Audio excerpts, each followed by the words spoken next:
The sound of laughter echoed through the military checkpoint like the sound of mockery itself, sharp, careless, and cruel. A young woman stood silently before them, her old canvas bag clutched tightly in her trembling hands.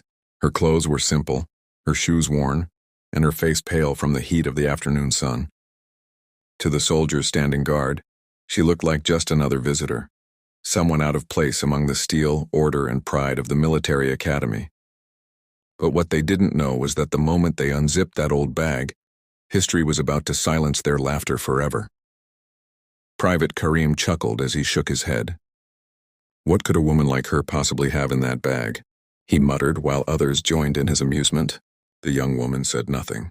She simply stood there, eyes lowered, shoulders steady. Her silence made them more curious. The bag looked light, yet it had the kind of weight that didn't come from things. It came from stories, from years, from memories too heavy to carry yet impossible to set down. When the soldiers began pulling items out, a faded uniform cap, an old photograph, a medal wrapped in cloth, their laughter started to fade.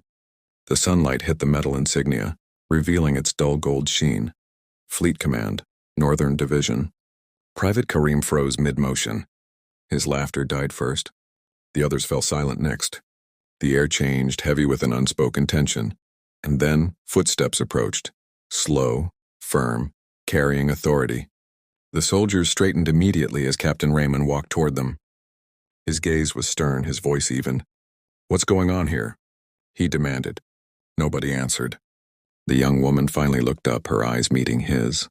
For a moment he stared, confusion flickering across his face. Something about those eyes, calm, deep, commanding, reminded him of someone he'd once seen on a battlefield report. Someone who'd changed the course of a war. He reached for the medal she had carried, examining it closely. The edges were worn smooth by time, but the engraved name was still visible. Admiral Sarah Malik.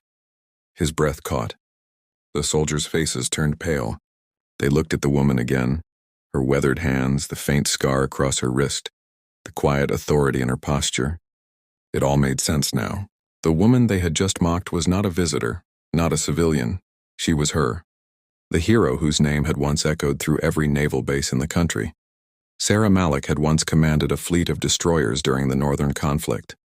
At just 29, she had been the youngest officer ever promoted to Admiral after leading an impossible rescue mission, bringing home 317 trapped soldiers through a storm and enemy blockade.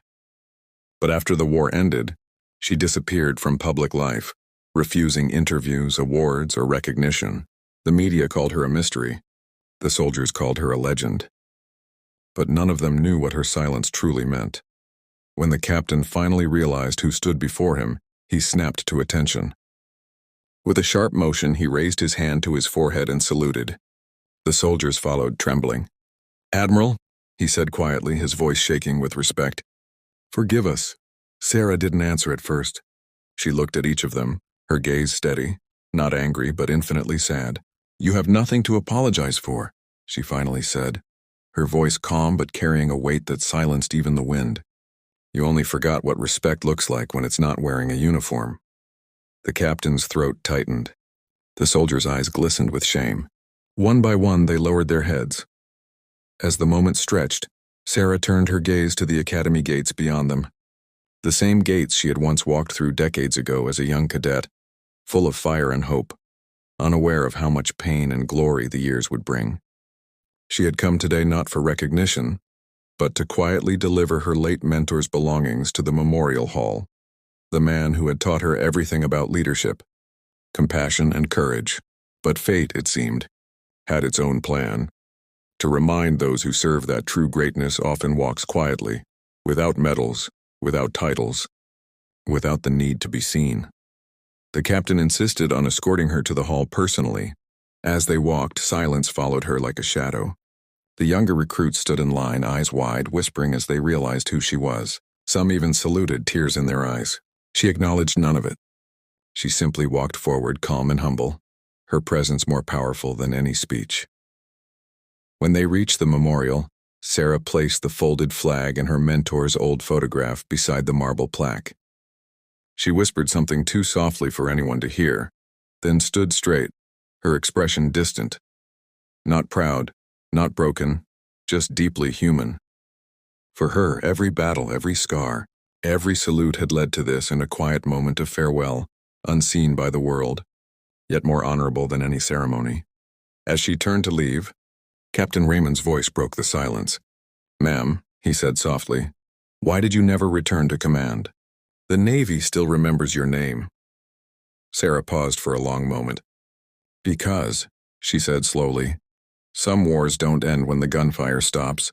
Some keep fighting inside you." Then she smiled faintly, her eyes glistening. "And I chose peace." The captain's salute trembled as he watched her walk away, not like a hero or an officer, but like a mother who had given everything she had to protect the children of her nation.